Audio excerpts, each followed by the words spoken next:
Live जा रहा भाई। 100 नंबर पे फोन मिलाओ तुरंत। वही अगर कह दे कि किसी की गाड़ी पीछे से मैं मारी हूँ तो जो कहोगे मानूंगा मैं। 1 मिनट भाई, ओ भाई, ओ। माफिया की दबंगई, पुलिस ने क्यों साधी चुप्पी? पत्रकार से बदसलूकी, बिल्डर को पड़ेगी महंगी। सच्चाई दिखाने पर सहनी पड़ेगी गुंडई। निडर मीडिया का अपमान नहीं सहेगा हिंदुस्तान। हिंदी खबर का सवाल, कब पुलिस देगी जवाब? एक रोती बिलखती लड़की, इंसाफ की गुहार लगाती लड़की, पुलिस थाने में इंसाफ की मांग करती लड़की, अपनी पत्रकारिता के लिए लड़ती लड़की। अपराधियों के खिलाफ आवाज उठाने पर उसकी ही आवाज को दबाने की कोशिश की गई। जब सब जगह से हार गई तो उसने सीएम योगी से इंसाफ की गुहार लगाई। ये किसी आम लड़की की दास्तान नहीं, ये एक पत्रकार की कहानी है, जिसकी आवाज को दबाने के लिए कई दबंगों ने आवाज के साथ अपने हाथ भी उठाए।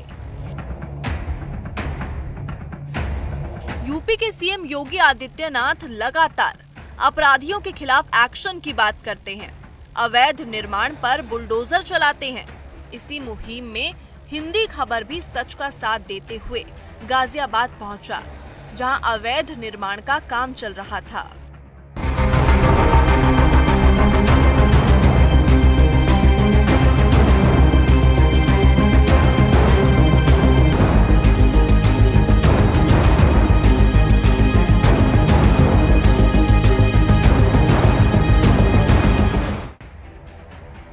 हिंदी खबर जो हमेशा से सच कहने और दिखाने का दम रखता है कि पत्रकार के साथ सच दिखाने पर गुंडई की जाती है, कैमरा तोड़ा जाता है, डराया धमकाया जाता है। हिंदी खबर के पत्रकार के साथ साथ ड्राइवर और कैमरामैन के साथ भी मारपीट की जाती है। पत्रकार प्रिया राणा के साथ अभद्रता की जाती है, फोन तोड़ दिए जाते हैं, गाड़ी पर जानलेवा हमला किया जाता है, लेकिन फिर भी प्रिया राणा अपनी आवाज को बुलंद करते हुए दबंगों के चंगुल से किसी तरह बच के निकलती है और सच्चाई का आईना सबको दिखाने के लिए किसी तरह लोगों की मदद लेकर पुलिस थाने पहुंचती है। लेकिन लोगों की सुरक्षा के लिए बैठे खाकी वर्दी वालों की आंखों में शायद गुंडई का डर और जबान पर पैसे की गर्मी ने ताला जड़ दिया। पुलिस थाने में बैठे भक्षक ने एक पत्रकार की मदद करने की बजाय उसे टालते हुए वर्दी पहन के आने का बहाना दे दिया। प्रिया राणा के इंसाफ की आवाज जब हिंदी खबर ने उठाई और प्रशासन से सवाल किए तो कई आला अधिकारियों ने जवाब देने से ही मना कर दिया। हिंदी खबर प्रशासन से करता है सवाल, क्या भूमाफियाओं से डरती है पुलिस? मामले में क्यों नहीं तुरंत दर्ज की गई एफआईआर? क्यों पत्रकार के साथ मौके पर नहीं गई पुलिस?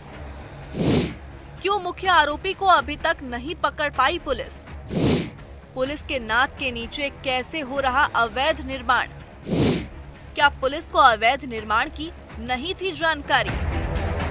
मामले में हिंदी खबर के लगातार बुलंद आवाज करने के बाद जब पुलिस पर दबाव बना तो पुलिस ने मामले में लीपापोती करते हुए 3 आरोपियों को हिरासत में तो लिया, लेकिन उसी थाने में मुख्य आरोपी राजेश पहलवान वीडियो बनाकर अपनी पत्नी के बीजेपी से पार्षद होने का सहारा लेते दिखा और बीजेपी को बदनाम करता दिखा। जहां बीजेपी और सीएम योगी अवैध निर्माण और दबंगों पर नकेल कस रहे हैं, तो वहीं ये भूमाफिया बीजेपी को बदनाम करते हुए खुद को बीजेपी का पार्षद बताने लगे, जबकि हकीकत में बीजेपी की पार्षद राजेश पहलवान की पत्नी है। और इस दौरान भी गाजियाबाद पुलिस राजेश पहलवान के आगे नतमस्तक होते हुए दिखाई दी और राजेश को सलाखों के पीछे डालने की जगह उसकी खातिरदारी करती हुई दिखाई दी। सोचने वाली बात है कि जब पत्रकार के साथ पुलिस का इस तरह का रवैया है, जब पुलिस की नाक के नीचे इस तरह की गुंडई दिखाने वाले माफिया खुलेआम घूम रहे हैं, तो क्या जनता सुरक्षित है? एक महिला पत्रकार को इंसाफ दिलाने की बजाय पुलिस माफिया का साथ क्यों दे रही है? गाजियाबाद पुलिस किस दबाव में है? क्यों मुख्य आरोपी को अभी तक गिरफ्तार नहीं किया गया? जब एक पत्रकार को इंसाफ के लिए दर बदर घूमना पड़े, तो क्या ये वर्दी में बैठे लोग रक्षक कहलाने लायक हैं? आखिर क्यों पुलिस प्रशासन ने इस पूरे मामले पर चुप्पी साधी हुई है? ब्यूरो रिपोर्ट, हिंदी खबर।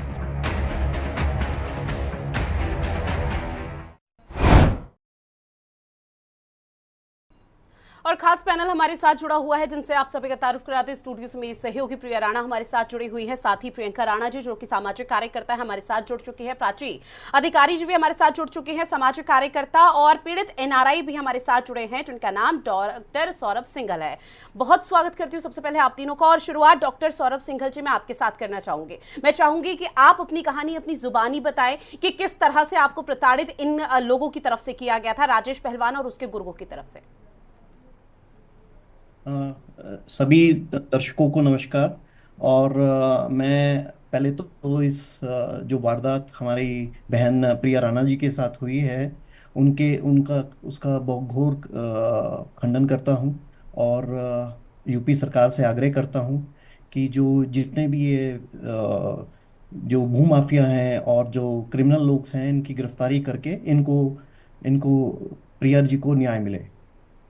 मैं आपको इसमें बता देता हूँ, मुझे कल इस बारे में जानकारी मिली, और इसमें एक जो आरोपी है जो गिरफ्तार है जिसका नाम है हितेश कुमार उर्फ हितेश चौधरी, ये मेरे पास यहाँ पे काम करता था और पिछले 3 साल इसने काम करा। और मार्च 2022 में जब इसकी चोरी पकड़ी गई तो यहाँ से ये जो कामकाज है सब कुछ छोड़ के जो जितना भी चोरी का पैसा था वो लेके इंडिया चले गया, और वहाँ पे जाके मेरे खिलाफ झूठी कंप्लेंट करी कविनगर थाने में, जिसमें अपहरण का एक मामला मुझे और मेरे बेटे को मतलब आरोपी बनाया गया। जो हमारे आईजी जो मेरठ जोन है उनके हस्तक्षेप के बाद पुलिस ने मामले की जांच करते हुए एफआईआर लगाई। इसमें उसके बाद जो राजेश यादव है उसने भी मेरे खिलाफ 2 और केस, जिसमें एक फिरौती का मेरे खिलाफ झूठा मुकदमा दायर करा, एक 420 का मुकदमा दायर करा मुझे परेशान करने के लिए, जिससे कि मैं परेशान होके इनके ऊपर कोई भी कार्रवाई नहीं करूं।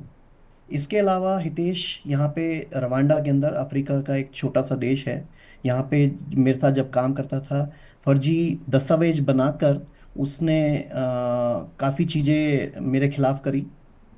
और यहाँ पे मुझे अभी 24 मई को यहाँ की एक अदालत ने मुझे न्याय मिला और हितेश को 3 साल की सजा दी है, जिसका मैं देख रहा हूँ कि कैसे फॉरेन जो जजमेंट है उसका एनफोर्समेंट इंडिया में कैसे कराया जाए। इसके ऊपर मैं अपने वकीलों से सलाह ले रहा हूँ, और जिससे कि मुझे जो है न्याय मिल सके। मैं जो है इन लोगों की गुंडागर्दी इतनी है कि मैं आपको एक चीज़ और बता देता हूँ। जो मेरे खिलाफ जब केस था उसका जो आईओ है वो इनके साथ मिला हुआ था। उसको इनाम के तौर पर वहाँ पे एक ज़मीन भी बमेटा में उन्होंने एक गिफ्ट दी है। जो मतलब आप समझ के चलिए, कुछ पुलिस के लोग जो हैं इन लोगों के संरक्षण करते रहते हैं इन लोगों बिल्कुल का। पुलिस संरक्षण कर रही है, इसीलिए तो लगातार पुलिस प्रशासन की तरफ से कोई एक्शन नहीं लिया जा रहा है। क्योंकि महिला जब प्रिया राणा मेरी सहयोगी वहां पर गई थी, मदद की गुहार लगाई, तब भी उस दौरान कोई खास एक्शन और कोई खास जो रुख यहाँ पर अख्तियार पुलिस प्रशासन को करना चाहिए था वो नहीं किया गया। सौरभ, एक बार एक चीज और मैं आपसे समझने की कोशिश करूंगी, चूंकि आपने कहा कि वहां की जो अदालत है वहां से तो एक बड़ा न्याय आप लोगों को मिल चुका है, लेकिन इस बीच जो 3 साल की सजा सुनाई गई और उस चीज को लेकर आप कानूनी प्रक्रिया को भी आगे बढ़वाने की कोशिश कर रहे हैं, ऐसे में क्या अभी भी किसी तरह की कोई परेशानी या किसी तरह की दिक्कत आपको है, या फिर इन गुर्गों की तरफ से परेशान किया जा रहा हो आपको? देखिए, इस बीच में इन्होंने मेरे मदर और फादर के ऊपर भी हमला करा था गाजियाबाद कोर्ट परिसर में, जिसके लिए मेरे माता पिता ने एसीपी कविनगर को तहरीर भी दी थी, जिसमें उन्होंने कोई कार्रवाई नहीं करी।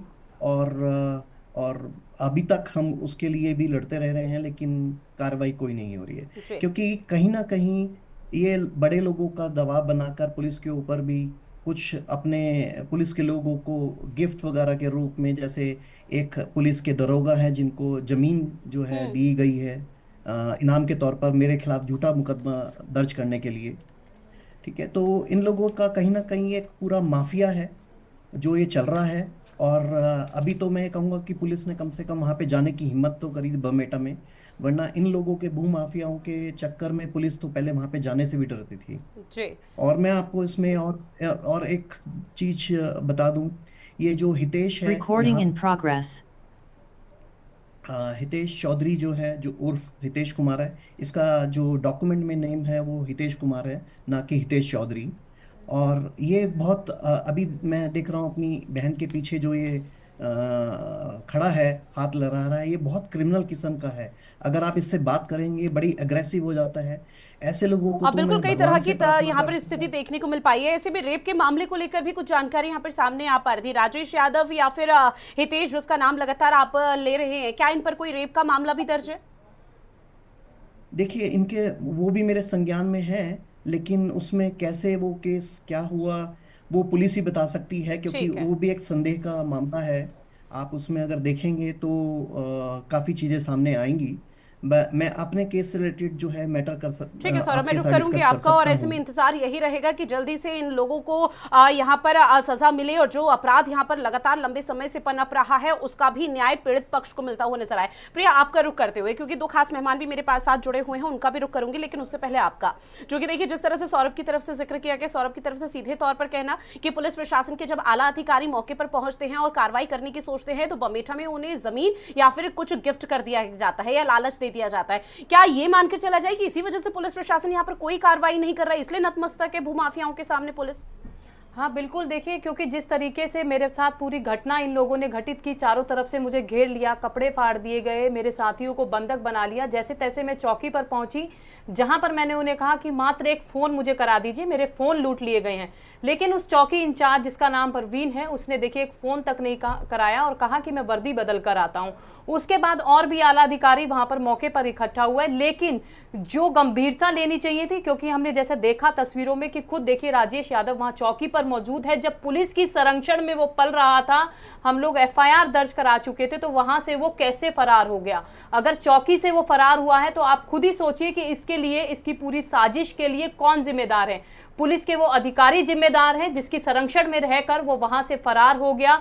लगातार मुझे अभी भी धमकियां मिल रही हैं कि मुझे जान से मार दिया जाएगा, मैं केस वापस ले लूं, लेकिन मैं डरने वाली नहीं हूं, आखिरी तक जाऊंगी। अगर जरूरत पड़ी तो मुख्यमंत्री के यहाँ भी हम लोग जाएंगे, डीजीपी के यहाँ पर भी हम लोग जाएंगे। और जो इसने पूरी अपनी काली कमाई से अवैध रूप से जो कॉलोनियां काटी हैं, विला काटे हैं, वो सब जीडीए के अधिकारी जानते हैं। ऐसा नहीं है कि बिना साठगांठ पुलिस की या अधिकारियों के वो निर्माण चल रहे हैं। लगातार वहां पर हजारों विला बनकर तैयार हो चुके हैं। अगर हम सूत्रों की माने तो इसका यही काम है, राजेश यादव का, अनिल यादव का, जबरदस्ती किसी की जमीन को कब्जा लेते हैं, क्योंकि बमेटा यादवों के लिए ये जाना जाता है। इस तरीके की हरकत इनकी पहले भी है, जैसा अभी संज्ञान में आया कि राजेश यादव और उसका बेटा और साथ में हितेश, इन सभी पर रेप तक का मुकदमा दर्ज है। हिस्ट्री शीटर का मुकदमा भी इनमें पूर्व में दर्ज रहा। तो ऐसे गैंगस्टर माफियाओं के लिए तो योगी सरकार अपने लिए जगह नहीं देती है। मैं सभी से अपील करूंगी कि मेरी आवाज को बुलंद करें ताकि ऐसे माफियाओं का सफाया हो और जल्द संज्ञान लिया जाए। और अब मैं देखना चाहती हूं कि कितनी जल्दी गिरफ्तारी होगी, क्योंकि गाजियाबाद पुलिस ने कहा था कि 24 घंटे के अंदर हम इन दोनों को गिरफ्तार करेंगे। लोकेशन ट्रेस की जा रही है, लेकिन संरक्षण के बाद ये फरार हुए हैं, तो पुलिस हर चीज जानती है कि माफिया कहां है। हम देखेंगे कि इसकी गिरफ्तारी कब होगी और कब इसके घर पर, इसकी जगह पर अवैध रूप से चल रहे निर्माण पर कब बुलडोजर फिरेगा। बुलडोजर भी बुलडोजर, मैं सभी से कहूंगी कि कार्रवाई वो होनी चाहिए जो पूरी जमीन जो है समतल कर दी जाए। ये नहीं कि प्राधिकरण जो दिखावा करता है, पीला पंजा लेकर आया, दीवार तोड़ी और चला गया। अगर ऐसा हुआ तो मैं फिर आवाज उठाऊंगी, मैं डरूंगी नहीं, चाहे मेरे ऊपर आप कितने आरोप लगा लीजिए, कुछ कर लीजिए, क्योंकि मेरे साथ जो बर्बरता हुई वो आगे किसी और बहन बेटी के साथ भी हो सकती है। बिल्कुल, और हिंदी खबर भी झुका नहीं है और न झुकेगा, और इसको मुहिम को लगातार हिंदी खबर उठा रहा है ताकि यहाँ पर एक बड़ा न्याय मिले और पुलिस प्रशासन की तरफ से भी एक सकारात्मक मैसेज समाज में देने की कोशिश की जाए, जो सवाल लगातार उठ रहे हैं। प्रियंका राणा जी, आपका रुख करते हुए, चूंकि मैम आप सामाजिक कार्यकर्ता हैं, समाज में बेटियां सुरक्षित नहीं है, क्योंकि इसी मंच पर मैंने कई बार इस चीज का जिक्र किया है एनसीआरबी आंकड़ों के जरिए कि बेटियां सुरक्षित हैं। प्रदेश के मुखिया यहाँ पर जो प्रदेश की बेटियां हैं, बहन बेटियां, उनके लिए कई कदम उठा रहे हैं, क्योंकि सीएम योगी आदित्यनाथ की तरफ से खुद कहा जाता है कि अगर प्रदेश की बेटियों के साथ बदतमीजी होती है, छेड़छाड़ भी होती है, तो अगले चौराहे पर यमराज इंतजार कर रहा होता है। लेकिन जिन लोगों को आज जेल के पीछे होना चाहिए, वो जेल की सलाखों के आगे यहां पर खुलेआम गुंडागर्दी, दहशत फैला रहे हैं। क्या इस तरह से बेटियां सुरक्षित हो पाएंगी?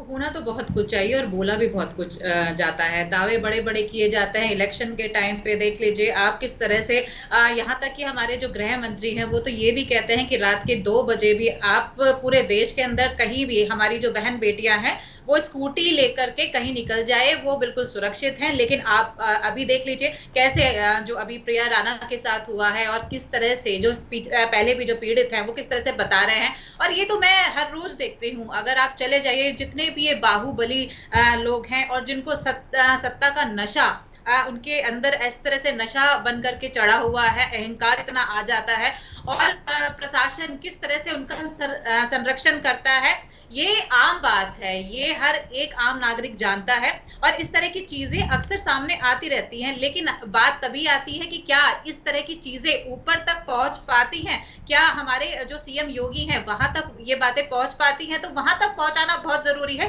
तभी इन जैसे लोगों के ऊपर नकेल डाली जा सकती है। क्योंकि ऐसे अवैध निर्माण के चीजें बहुत सारी सामने पहले भी आती रही हैं। अभी भी एक इंद्रप्रस्थ योजना है जहां पर कब्जा किया हुआ है, अवैध निर्माण चल रहा है और जो इलीगल है, जो प्रशासन और जो बिल्डर्स मिलकर के काम कर रहे हैं, इस तरह की चीजें सामने आ रही है। लेकिन उन पर बुलडोजर नहीं चलता है। बुलडोजर हमेशा उन पर चला जाता है जो निहत्थे लोग होते हैं। बिल्कुल मैम, और इस चीज को लेकर सवाल भी यहाँ पर उठते हुए लगातार नजर आए हैं। चाहे क्योंकि देखिए राजनीति इस तरह के मामलों पर होती हुई नजर आई है। विपक्ष की तरफ से लगातार यहाँ पर कहा गया है कि बुलडोजर विपक्ष पर चलाया जाता है, उनके जो यहाँ पर जाने पहचाने लोग हैं उन पर चलाया जाता है। लेकिन सत्ता पक्ष के चाहे कितने भी बंदबाश या गुंडागर्दी क्यों ना कर ले, उन पर किसी तरह की कोई नीति या कोई मैसेज देने की कोशिश नहीं की जाती। मेरे साथ मेरे सहयोगी राहुल श्रीवास्तव भी राजधानी लखनऊ से जुड़े हुए हैं। राहुल, आपका रुख करूंगी, लेकिन उससे पहले प्राची अधिकारी जी आपका रुख करते हुए, क्योंकि देखिए कई तरह के दावे वादे कर दिए जाते हैं, लेकिन प्रदेश में बेटियों की क्या स्थिति है वो अब इस पूरे मामले को लेकर उजागर हो रही है।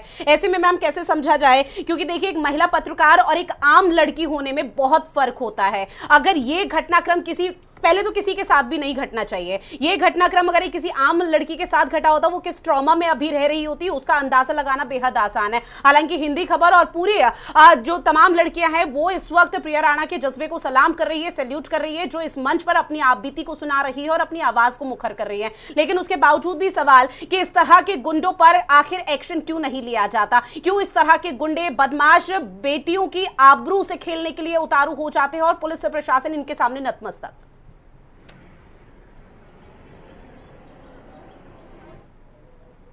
और साथ ही आप लोगों का जो हौसला है उसको भी देखते हुए आप लोग भी बहुत आभार के पात्र है कि आपने इस तरह की घटना को उठाया। नहीं तो लोग अपने साथ अपने संस्थान में भी घटना को दबाने की कोशिश करते हैं या कोई इमेज भी बदलने की कोशिश करते हैं। उस इमेज में ना बनते हुए आपने मुखर होकर इस बात को उठाया, बहुत बड़ी बात है और आप लोग बधाई के पास, इससे पता चलता है आप लोग निष्पक्ष। दूसरी बात रही प्रशासन की बात, पहले तो प्रशासन को अगर पीड़िता कह रही है, लॉ की भी छात्रा हूँ, मेरा प्रथम वर्ष चल रहा है, द्वितीय सेमेस्टर है और एग्जाम भी हो रहे हैं, तो ये जो हम कानून पढ़ते हैं उसमें इतना तो कहा गया है कि पीड़िता अगर वहां पर अगर किसी तरह से पहुंची है पुलिस थाने पे और वो अपनी रिक्वेस्ट कर रही है, तो उनको पहले तो पुलिस जो महिला दस्ता है वो भी प्रोवाइड कराना चाहिए। दूसरी चीज, घर पे अगर वो बात करना चाहती है या अपने लॉयर से बात करना चाहती है तो ये उनका बिल्कुल राइट बनता है, ये उनके अधिकार क्षेत्र में आता है। अगर पुलिस ऐसा नहीं कर रही है इसका मतलब वो उनका अधिकार से वंचित कर रही है और पुलिस के ऊपर भी कार्रवाई होनी चाहिए। अब कौन सी धारा है ये मैं बाद में करके बताऊंगी, लेकिन इस वक्त तो ये बहुत जानना जरूरी है आप लोगों का कि ये पुलिस के ऊपर भी केस बन सकता है, क्योंकि इस समय पुलिस ने जो लापरवाही करी है और महिला पीड़िता को न्याय दिलाने में सक्षम नहीं रही है और जो प्रथम दृष्टिया इसमें नजर आ रहा है तो पुलिस की बिल्कुल इग्नोरेंट बिहेवियर है वो नजर आ रहा है। पुलिस के खिलाफ भी इसमें कार्रवाई बनती है और जो जिसको कह रहे हैं कि जो जिस व्यक्ति ने अपराध किया, जो मुख्य अपराधी था वो वहां से भाग निकला, तो इसका मतलब पुलिस की कोई साझगांठ जरूर होगी। ऐसा तो नहीं हो सकता है कि आपने देखा सरकारें किसी की भी हो, अगर पुलिस गुंडों का साथ दे रही है या कोई पर्टिकुलर अधिकारी उसका साथ दे रहा है तो इन पे कार्रवाई होनी चाहिए और बिल्कुल होनी चाहिए। पहले उन दोषियों पे कार्रवाई से पहले उन दोषी पुलिस वालों पे भी कार्रवाई होनी चाहिए जो चोर मौसेरे भाई वाला कर्तव्य निभा रहे हैं। और प्रिया राणा को इन्होंने न केवल उन अपराधियों को जेल पहुंचाकर इनका सम्मान वापस लौटाना चाहिए, अपितु इनको एक कॉम्पनसेशन भी देना चाहिए। जो इनके साथ हुआ है वो ये चाहे तो आईपीसी में लिखा है, ये चाहे तो फौजदारी का मुकदमा लिखा है, क्योंकि इनके साथ जो हुआ है वो इसमें तो उनको जेल भी जाना चाहिए। आई थिंक आईपीसी भारतीय न्याय दंड संहिता के तहत भी कार्रवाई होनी चाहिए और इनको कंपनसेशन भी मिलना चाहिए, जो मैं कहती हूँ, क्योंकि ये बहुत गलत है। क्योंकि इन लोगों के पास पैसा बहुत है, रसूख इनका पैसे के बल पे बना हुआ है, स्वयं की कोई इज्जत नहीं है, लेकिन दूसरे की इज्जत को तार तार करने पर भी एक सर नहीं लगाते। तो इनको जो पैसे का एक चाशनी इनके सर पे चढ़ी हुई है, सत्ता का जो एक नशा इनके सर पे चढ़ा हुआ है, इनको ये जानना चाहिए कि इनकी अगर पत्नी कोई पद पे है तो उससे ये पद पे नहीं हो जाती, और पद पे होने का मतलब ये कतई भी नहीं है कि आप किसी के साथ बदसलूकी कर दें या आप किसी के साथ अन्याय कर दें। बिल्कुल, और इस तरह के मामलों में मैम बखूबी आप भी चूंकि एक महिला हैं और सामाजिक कार्यकर्ता हैं, और निश्चित तौर पर कई ऐसी महिलाओं से आप दो चार यहाँ पर होती होंगी, उनसे बातचीत करती होंगी, तो उस दौरान आप खुद स्थिति समझती होंगी। ना सिर्फ वो महिला जो पीड़ित इस दौरान इस तरह के घटनाक्रमों से घटित रहती है और इस तरह के घटनाक्रम उनके आसपास इर्द गिर्द होते हैं, तो उस दौरान वो शारीरिक रूप से के बजाय बल्कि मानसिक रूप से ज्यादा कमजोर हो जाती है, जिसके चलते तमाम तरह की जो चुनौती है उसका सामना वो खुद करती है। राहुल, आपका रुख करते हुए देखिए, इस पूरे मामले पर कई अपडेट यहाँ पर राहुल लगातार आ रही है, लेकिन कल तक फिलहाल ये कहा जा रहा था कि 3 आरोपी हैं जिन्हें हिरासत में ले लिया गया है। हितेश का अगर जिक्र किया जाए, जो हितेश यहाँ पर कुमार के नाम से, लेकिन उसका असली नाम हितेश चौधरी भी है, डॉक्यूमेंट में भी इसी तरह के नाम मेंशन किए गए हैं। ऐसे में सौरभ सिंघल हमारे साथ यहाँ पर जुड़े हुए हैं, जो कि पीड़ित एनआरआई हैं, उनके साथ बकायदा उनके कई यहाँ पर चोरी का इल्जाम उन पर यहाँ पे वो सौरभ जी लगा रहे हैं। रेप के मामले पहले से हितेश चौधरी पर यहाँ पर दर्ज है, और ये बताया जा रहा है कि वो रवांडा की अदालत ने वहां पर बकायदा सुना दिया था फैसला कि 3 साल की सजा हो जाएगी, लेकिन वहां सजा ना काटे वो भारत भाग कर आ गया और यहाँ खुलेआम इस तरह से घूम रहा है, जबकि उसे जेल की सलाखों के पीछे होना चाहिए था। देखिए, निश्चित तौर पर इसमें अब से थोड़ी देर पहले हमारी मुलाकात जो डीजीपी हैं उत्तर प्रदेश के प्रशांत कुमार, उनके पीआरओ से हुई। चूंकि आज रविवार है तो वो अपने किसी पारिवारिक कार्यक्रम में व्यस्त हैं डीजीपी, ऐसे में उनके पीआरओ आर.के. गौतम से बात हुई है। उन्होंने तमाम जो कागजात हैं, जो एफआईआर कॉपी है, वो हमसे ले ली है और कहा है कि इस मामले में वो जो उनके बॉस है उनको जरूर अवगत कराएंगे, और कल उन्होंने कहा है कि आप लोग आके मुलाकात कीजिए, जो भी यथासंभव यहाँ से गिरफ्तारी के प्रयास हैं वो लगातार किए जाएंगे। क्योंकि जो मेन 2 आरोपी है वो अभी भी फरार है। इसमें कल भी जो यहाँ के उत्तर प्रदेश सरकार में सहकारिता मंत्री है जेपीएस राठौर, उनसे भी इस मामले पे पूरी जानकारी दी गई, तो उन्होंने वहां गाजियाबाद के जिलाधिकारी से फोन पर बात की और उचित कार्रवाई करने के उन्होंने निर्देश भी दिए हैं। तो ये अपडेट है, और निश्चित तौर पर जिस तरह से पूरा घटनाक्रम हुआ उसमें एक बात तो सामने निकलकर जरूर आई है कि किस तरह से खाकी का गठजोड़ है ऐसे भू माफियाओं के साथ, जो लगातार आम जनता को बेवकूफ बना रहे हैं, उनकी मोटी कमाई को लूट रहे हैं, और खाकी किस तरह से उनसे मिली हुई ये साफ इस घटना के बाद से सामने आ गया। और जिस तरह से पुलिस अभी भी जो मेन आरोपी है उनको बचाने में लगी हुई है और खाना पूर्ति के लिए 3 आरोपियों को गिरफ्तार करके जेल भेजी, साफ पता चलता है कि किस दबाव में गाजियाबाद की पुलिस इन भू माफियाओं के दबाव में काम कर रही है। लेकिन निश्चित तौर पर कार्रवाई होगी, जो आरोपी है उनको गिरफ्तार हुए, तो निश्चित तौर पर राहुल कार्रवाई होगी और एक बड़ा एक्शन यहाँ पर जल्द लिया जाए, उसका इंतजार फिलहाल हर कोई कर रहा है। सौरभ, आपका रुख करते हुए, चूंकि देखिए कई बातों का जिक्र आपने किया और ऐसे में रेप के मामले का भी जिक्र आपने किया, हालांकि उसके बारे में आपको ज्यादा जानकारी नहीं है, इस तरह की बात आपकी तरफ से की गई। अब ऐसे में किस तरह की मदद आप चाहते हैं, किस तरह से यहाँ पर कानूनी प्रक्रिया आगे बढ़े, क्या चाहते हैं? क्योंकि देखिए लगातार आपकी तरफ से भी कहा जा रहा है कि आपके माता पिता को परेशान करने की कोशिश, और प्रिया राणा के पास खुद कई थ्रेटेंस कॉल आ चुकी है।